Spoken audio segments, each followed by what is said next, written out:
Let's talk pregame at this point. First thing you want to do is make sure you get to the park at least 20 minutes early. You'll also want to stop drinking fluids probably about an hour or two before the game starts, because once the game starts, you will likely not have an opportunity to use the restroom. Keep in mind, between innings, you'll have to meet with the coaches to compare your pitch counts. At least that's the requirement here in my home state of Texas. So just assume you won't have the opportunity to take a bathroom break and cut out the fluids an hour or two before the game. You also want to make sure you have enough sharpened pencils if you decide to use pencil.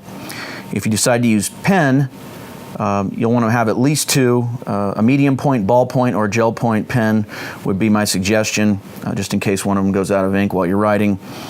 And keep in mind that because you're making a copy, no erasures will be seen. So if you do make an erasure using pencil, you'll have to somehow convey that to the visiting coach when you give him his copy at the end of the game. You'll also need to get a copy of the lineup card. If there aren't enough to go around, just take a picture. See if you can get one from either the scorekeeper or the public address announcer. It won't be difficult if you're working in the press box with them. If you're working at your own station, just take a photograph and take that down with you.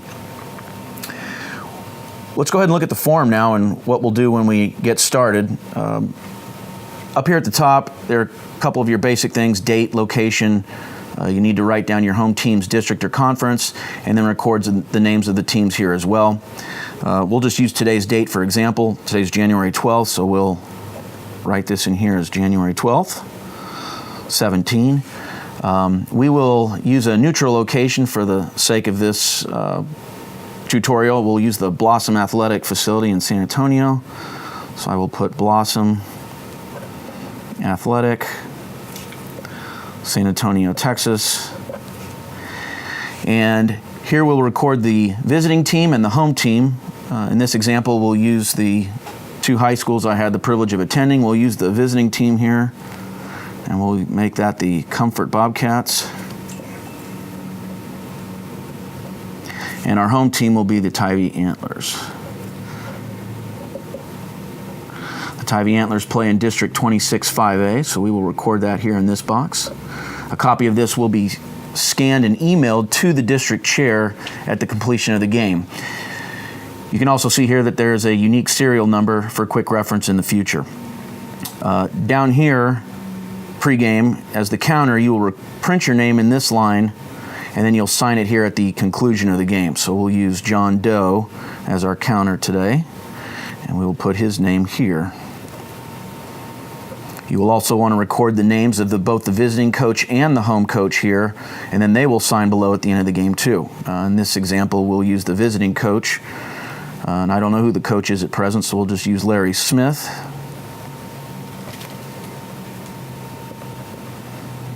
And the home coach will use Don Roberts.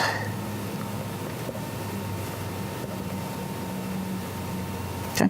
Once you get your lineup card, you'll then record the numbers of each player as they appear in the hitting lineup. So for sake of simplicity, we'll just use numbers 1, 2, 3, 4, 5, 6, 7, 8, and 9.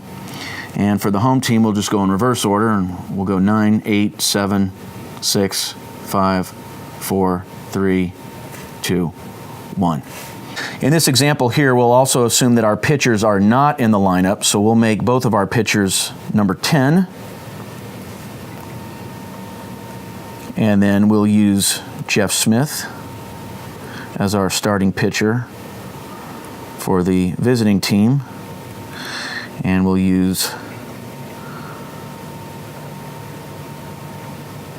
Mark Smith as our pitcher for the home team. So we'll record their number here and their name here, and now we're ready for first pitch.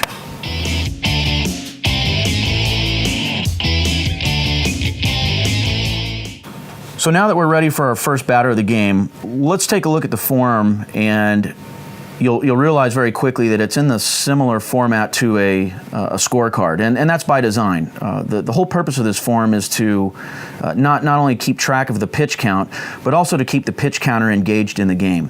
By documenting it on a pitch-by-pitch basis, the counter will have a benchmark by which to reference the last pitch if at any point he's lost track of where he is in the game. So rather than just writing down tally marks or circling numbers, the counter will be able to go back to an individual pitch and say, okay, well, this is the last pitch I have here, and should provide a strong frame of reference if at any point in time he feels he's lost count during the game.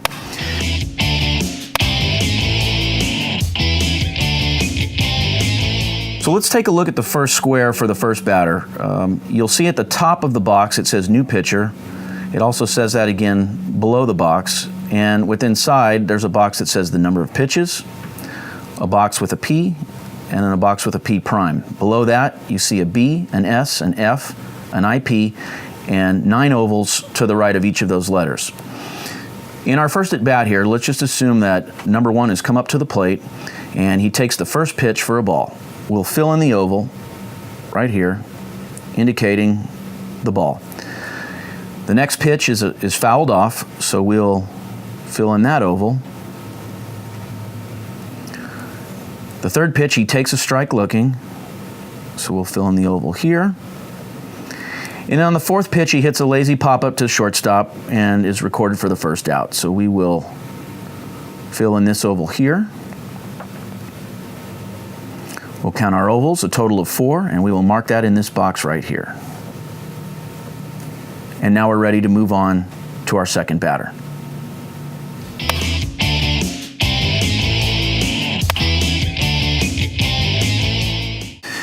Now let's evaluate how we'll track pitching changes with this form. In the first example, we'll do a pitching change that's in between at-bats. So for the sake of argument, let's assume that our starting pitcher, Jeff Smith, came in, pitched to the first batter, number 1, and then injured his arm on that fourth pitch, and so he's now being replaced. He's being replaced by a pitcher named Mark Carrier, and so we'll write Mark's name here. And we'll also write it here, up top of the new batter.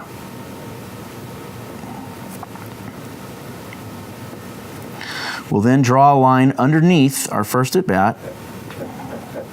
You'll notice that there's a hollow line there for this purpose. And now we've established Mark as our new pitcher. We'll then go and count the pitches for Jeff Smith, who was the starting pitcher. He recorded 4 pitches in 1 at bat. We'll mark that there. And then we'll total him out here. And he pitched for 0.1 innings. Okay. How many days rest he requires will be dictated by the state's regulations in your home state, so we'll leave that blank for now. Here in Texas, he wouldn't have to take any rest, but we'll still leave that blank. So we'll go on to the next at bat now, and with Mark, and we will assume that he threw a ball, a ball, a ball. 3-0 count, his coach is disgusted and calls timeout. And so now we're going to evaluate a situation where we have a change of pitcher in between at bats. So his coach comes out to the mound and he goes to the pen and he brings in his next pitcher, a guy by the name of Don Carson.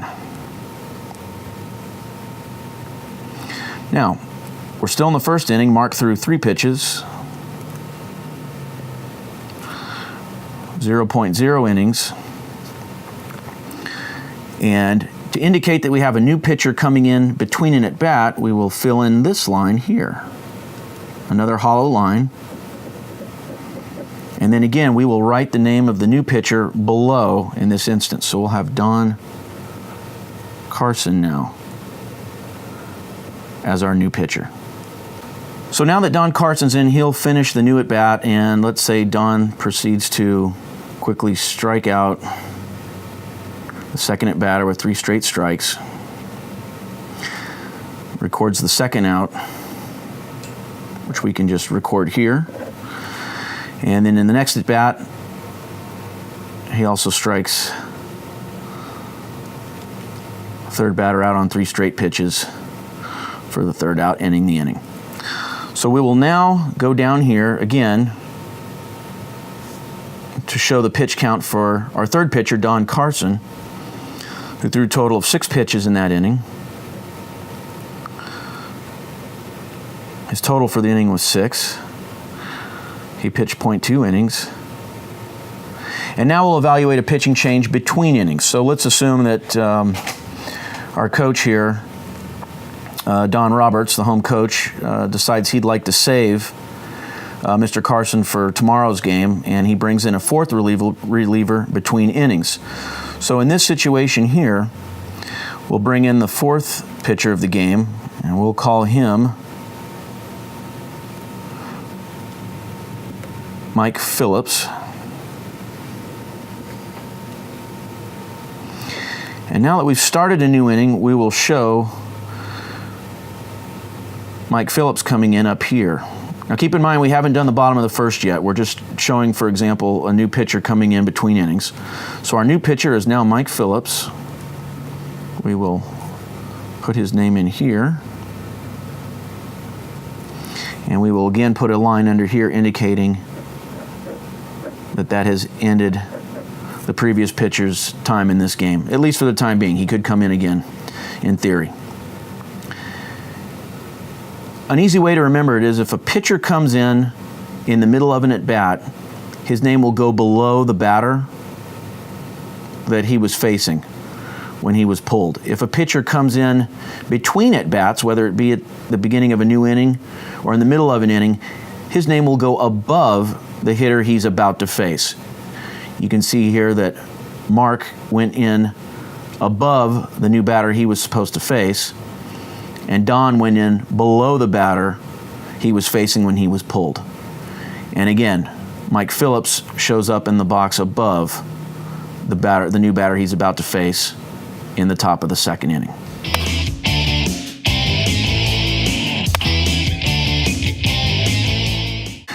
Now addressing substitute batters, whether it be a pinch hitter or a defensive sub in the previous inning, we'll stick with the top of the second inning here, where we showed Mike Phillips coming in to relieve Don Carson previously. But now we're looking from a hitter's standpoint. And originally we had number 4 hitting in this spot. And let's just say that for whatever reason, number 12 comes in to pinch hit for him. So we will write his number in right here. And to indicate that we have a new hitter in the lineup, you'll see a hollow line right here. And just like we did with a new pitcher, when there's a sub hitter, we will also fill this line in. Shade this line in, indicating that we have a sub hitter. Okay. If later in the game number 4 re-enters or another pinch hitter comes in, you would in turn fill in that line indicating that he had once again gone with a different hitter in that lineup. But for the time being, this is how you'll record subs coming into the game for a certain player. Just simply shade in the line and write his number below, just like you would do on a scorecard.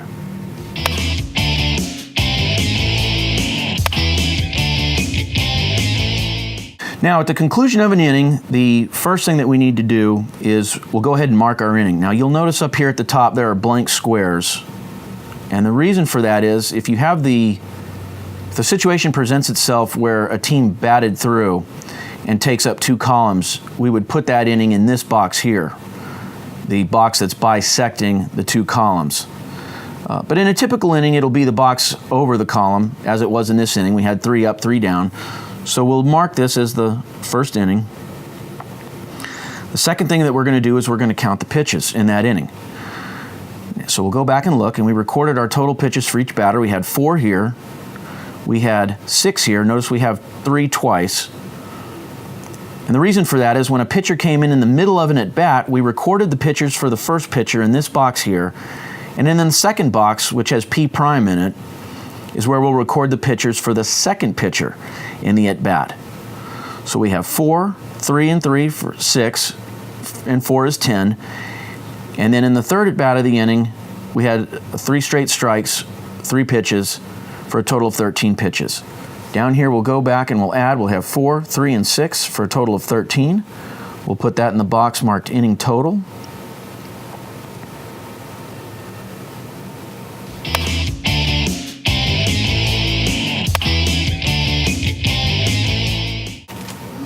At the conclusion of the game, the first thing you'll want to do is get your total count on pitches. And as the game has gone on, for each inning you would have your pitch count total for each inning in this box right here. So for the sake of an example, we'll just put in the aggregate total for each of the innings.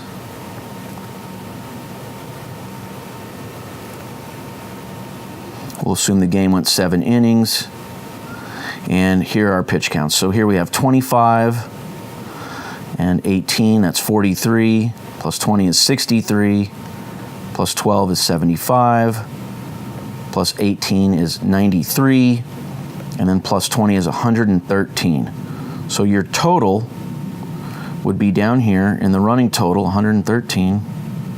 After every inning, you would put your total in here. So here we would have 25. Added to the 18 would be 43. Added to the 20 there would be 63. Plus the 12 is 75. Plus the 18 is 93. And plus the 20 is 113. Each individual pitcher will have his total pitch count in this column here. And even though we didn't show you who the 5th and 6th pitchers were, suffice it to say, whatever the total is in this column, you'd write that down, 113, and just make sure that this number coincides with the number here. If it does, you have a check and balance. Total innings pitched would be recorded in this column. You'll see a check in this box here. That's just to check and make sure that the total innings pitched adds up to 7.0. And while that's not required for a pitch count form, it's just good for the sake of making sure that you have your information recorded correctly. The day's rest will be determined based on your state guidelines, based on the number of innings pitched. Once you've done this, you'll need to remove the form. There's a copy underneath, as you can see, but before you do that, take the form to the coaches after the game, and once you're in front of the coaches, you will sign here, the visiting coach will sign here, the home coach will sign here. And then at that point, you can remove the form as such. The yellow copy will be presented to the visiting coach, and the white copy will go to the home coach, who is responsible for scanning and emailing it to his district or conference chair.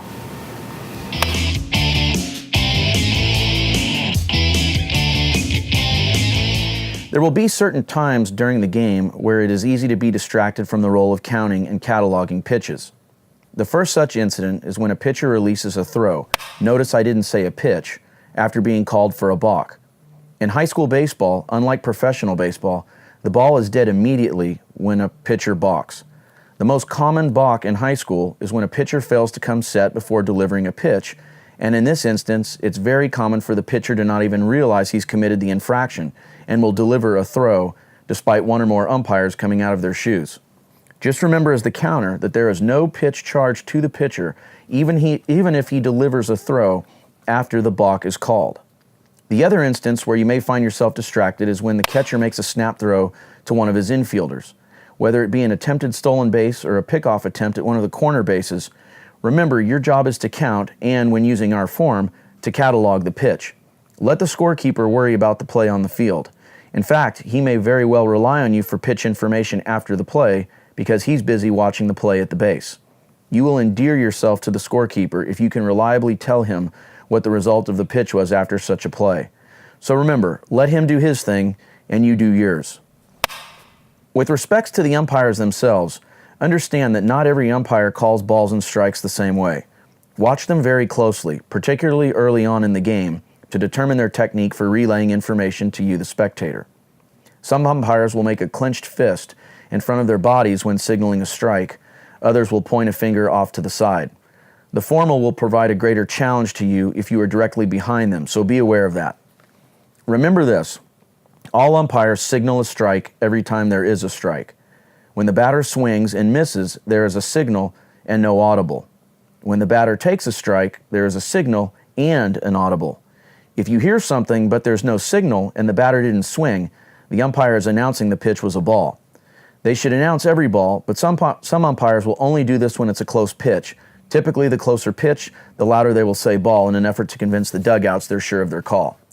When a ball is fouled, anything goes. The umpire may or may not signal or say anything if it's obvious, but you'll know you just saw a foul ball.